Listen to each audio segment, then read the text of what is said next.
कोई भी सृजन शोर मचा के नहीं होता। एक बच्चे का जन्म भी कैसे होता है? 9 महीने माँ रखती है बिल्कुल मौन, बिल्कुल अनुभव को सहेजती हुई। तो कोई भी इस जो सृजन है वो कैसा है? एक लंबी प्रक्रिया की मांग करता है। और प्रियंवद को भी लगा, प्रियंवद को भी समय लगा है, तुरंत नहीं होगा। कोई दशरथ मांझी एक दिन में नहीं बनता। कितना अनवरत एकांत मौन, कितना उपहास हुआ होगा। भाई ये पहाड़ का सीना काट देगा ये आदमी, और क्यों काट देगा? नहीं, दशरथ मांझी जब इतिहास बना है तो कोई ऐसा निर्माण के क्षणों को कौन याद रखता है? अंततः लोग क्या याद रखता है? परिणाम नहीं। लेकिन उस निर्माण के क्षणों में कितने आंसू हैं, कितनी तपस्या है, कितना एकांत है, कितना हार जीत का द्वंद्व है, बहुत सारी बातें। सृजन की प्रक्रिया क्या होती है? लंबी होती है, दीर्घ होती है। और ये प्रियंवद को भी लगा। प्रियंवद भी मौन होकर के साधना करता रहा। उसने परिवेश पर ध्यान नहीं दिया। आप देखते हैं कि क्रिकेटर क्या करता है, लोग तो शोर मचाएंगे ही, जैसे उन्हीं को छक्का मारना है, और वो होते तो मार देते नहीं। लेकिन जो प्रामाणिक क्रिकेटर होगा वो अपने बॉल पर, अपने लक्ष्य पर, आस पड़ोस में क्या कौन बोल रहा है इस पर ध्यान नहीं देता। अगर ध्यान दे तो विचलन हो जाए, विचलित हो जाएगा। यानी कंसंट्रेशन जब तक 100% नहीं होगा और परिवेश पर ध्यान देगा व्यक्ति, परिवेश वाले तो कहेंगे ही, कुछ शिकायत करेंगे, कुछ उपहास करेंगे, कई सारे लोग कुछ भी कहेंगे। अगर सबका कोई जवाब देने लगे तब तो साधना सफल नहीं होगी, क्योंकि सबका रुक करके जवाब देंगे कि भाई तुमने ऐसा क्यों बोला, है ना? जवाब दिया ही नहीं। सृजन की प्रक्रिया कैसी होती है? लंबी होती है, अनवरत होती है, दीर्घ होती है। और सृजन की प्रकृति कैसी होती है? प्रकृति जब संगीत का सृजन हो गया, ये प्रकृति समष्टि की ही है। ये प्रकृति किसकी है? समष्टि की ही है, ब्रह्म का प्रतीक है। अज्ञेय ने सृजन को क्या कहा? ब्रह्ममय कहा। और इसीलिए सबको अलग अलग सुनाई दिया, सबको अलग अलग प्रभाव पड़ेगा। आप भी जब आपका जब परिणाम आएगा, जब आपका नाम आएगा लिस्ट में, और जब बताएंगे तो सबको अलग अलग सुनाई देगा। रिजल्ट तो एक ही है नहीं। पिता को अलग महसूस होगा, माँ को अलग महसूस होगा, भाई को अलग महसूस होगा, मित्र को अलग महसूस होगा, पड़ोसी को अलग, रिलेटिव को अलग। नहीं, सब अलग अलग महसूस करेंगे या एक जैसा समझेंगे?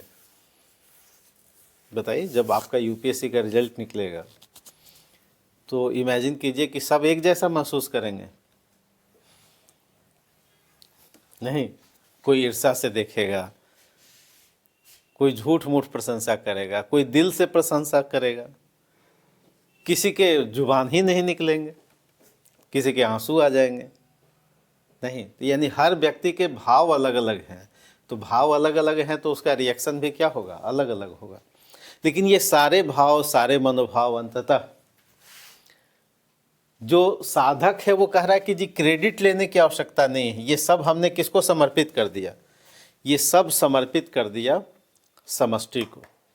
यानी हम कुछ जो काम करते हैं अगर उस समष्टि को समर्पित कर दें, राष्ट्र को समर्पित कर दें, पर्यावरण को समर्पित कर दें।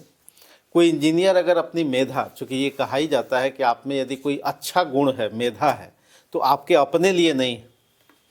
कोई बहुत अच्छा संगीतज्ञ है, कोई बहुत अच्छा तबला वादक है, तो सेल्फ के लिए नहीं, जाकिर हुसैन के लिए नहीं है, वो जनता के लिए। कोई बहुत बड़ा डॉक्टर है तो अपना तो ऑपरेशन नहीं कर रहा, वो कर रहा है, वो हमेशा दूसरे का ही करेगा कि अपना कर लेगा। मान लिया कोई बहुत बड़ा सर्जन है तो अपना कैसे कर लेगा वो? नहीं करेगा। कोई बहुत सुंदर फल है तो अपने कहाँ खा लेगा? वृक्ष कबहु नहीं फल भखै, नदी न संचय नीर, परमारथ के कारणे साधुन धरा शरीर। साधुन मतलब आप में अगर मेधा है, अगर आप में कोई योग्यता है तो हमेशा दूसरों के लिए। अगर कोई सृजन हुआ है प्रियंवद के द्वारा तो ये सब किसके लिए है? दूसरे के लिए। आप यूपीएससी क्वालिफाई करेंगे तो फायदा किसको होगा? सोसाइटी को, समाज को? नहीं, अगर बेईमान होंगे तो आपको अपना फ़ायदा होगा, अगर ईमानदार होंगे तो फ़ायदा किसको होगा? हो सकता है कोई दुखी व्यक्ति, उसको सॉल्यूशन मिल जाए।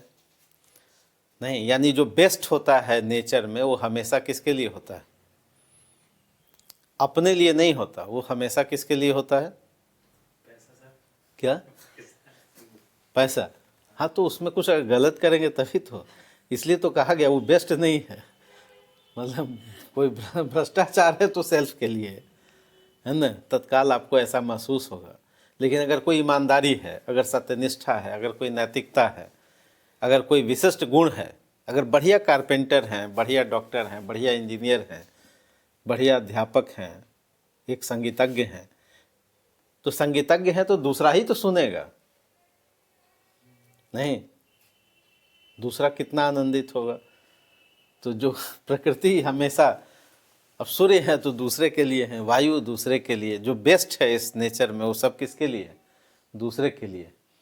तो अंततः समष्टि, उस समष्टि को महसूस करना, हर व्यक्ति महसूस करे और अपनी क्षमता से अपने सृजन को सौंप दे। तो ये सब कुछ मुख्य बातें हैं जो असाध्य वीणा में कही गई। तो लिखा जाए थोड़ा।